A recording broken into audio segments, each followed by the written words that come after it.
around to you. Just starting off with the first question, Coco, just give us your thoughts on being here for the Open. Yeah, I'm so excited to play this tournament. Definitely a home tournament for me, so I'm just excited to be in front of family and friends, and I hope that I can have a good result here. First question. Okay.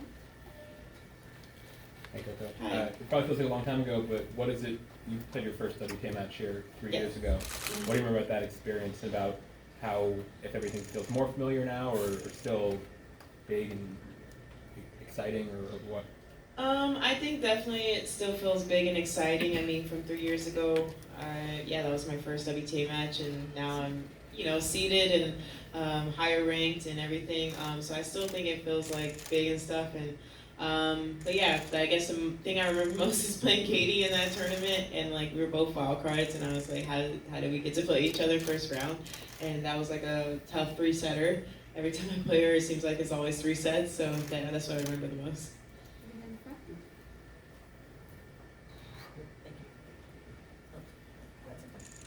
Hi, Coco. I'm Cindy Schmerler from the International New York Times. And funny you should mention Katie. I wanted to ask you about your doubles partnership. First of all, what makes you two so compatible on the court? What makes you so successful?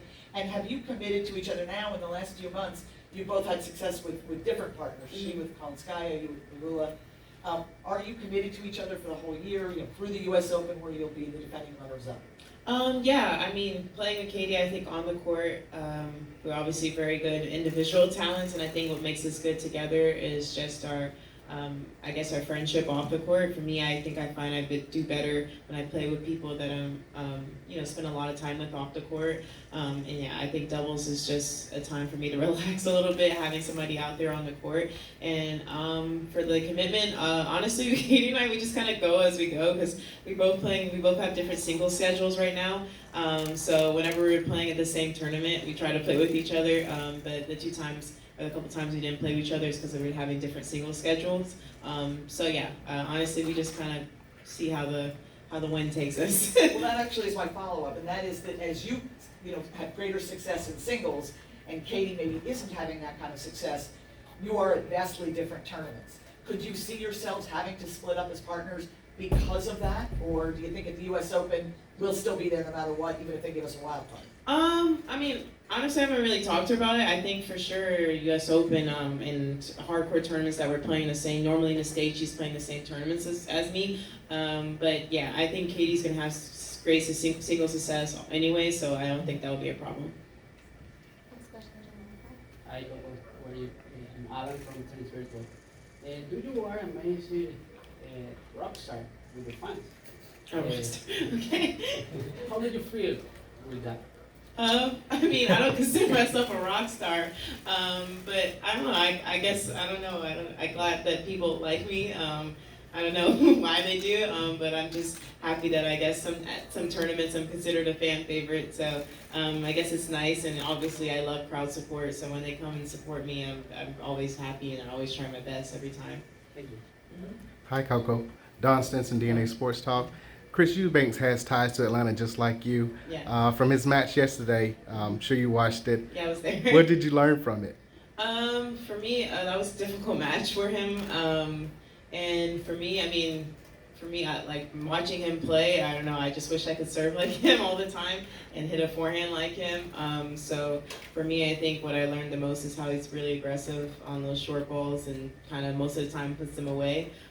So yeah, but I've known Chris for a long time, and actually, fun fact, we didn't know each other, but he used to train at the same place I lived in Atlanta when I was like 8, maybe 7 years old. So that's when I first kind of met him, but we didn't really talk until I got on tour, so I was like 14. With Ash Barty retiring, does that make you think about your own mortality when it comes to tennis? I haven't really thought about retiring anytime soon. So not about that, but I obviously wish Ash the best. I was definitely surprised this morning when I saw it, but I'm glad that she was able to retire on her own terms, not due to an injury or something. So I think for me, that's what I was the most happy about, and I wish her the best in this next chapter. I just wanted to ask about Ash also, just how did you sort of react to that news, or it came as a kind of out of nowhere for a lot of people last night, that video dropping from her? and you've obviously played her. Just what do you how do you process her walking away at number one? I mean, that's such a, actually I can't say that word, but I was gonna say that's such a savage move to walk away at number one. I was gonna say something else, but I can't. That's such a savage way to leave, not leave I should say, but end your career on that. But for me, that sticks out the most to me about Ash is that she's such a nice person off the court. I mean, obviously on court we know how great of a player she is, but she's such a great person, so I wish her the best. And I'm really excited to see what she has. I saw the video and she said she has some things planned, so I'm excited to see what maybe career path or what she has next. 2 more questions? Yeah, from here. Okay. Sorry, I've got to circle one more time back with you and Katie, and that is, what do you think causes your enormous appeal as a doubles team and people gathering around you, and how have you guys changed both personally and as a team since the juniors?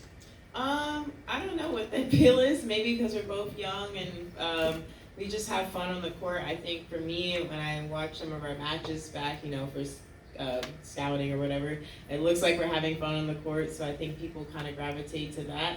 And yeah, and I don't know what your other question was. About how you both changed since the juniors. Oh yeah. Since the juniors, oh my gosh. Well, I feel like we've grown as friends. I mean, juniors was our first tournament ever playing with each other, U.S. Open Juniors, and yeah, we didn't really know each other that well at all. But we knew that we were good tennis players and that we could have a good shot at winning a junior slam. So we did that. But I would say as we gotten older, I think we've grown as friends, and she's definitely someone that I can always talk to on tour and always enjoy playing with her. Final question?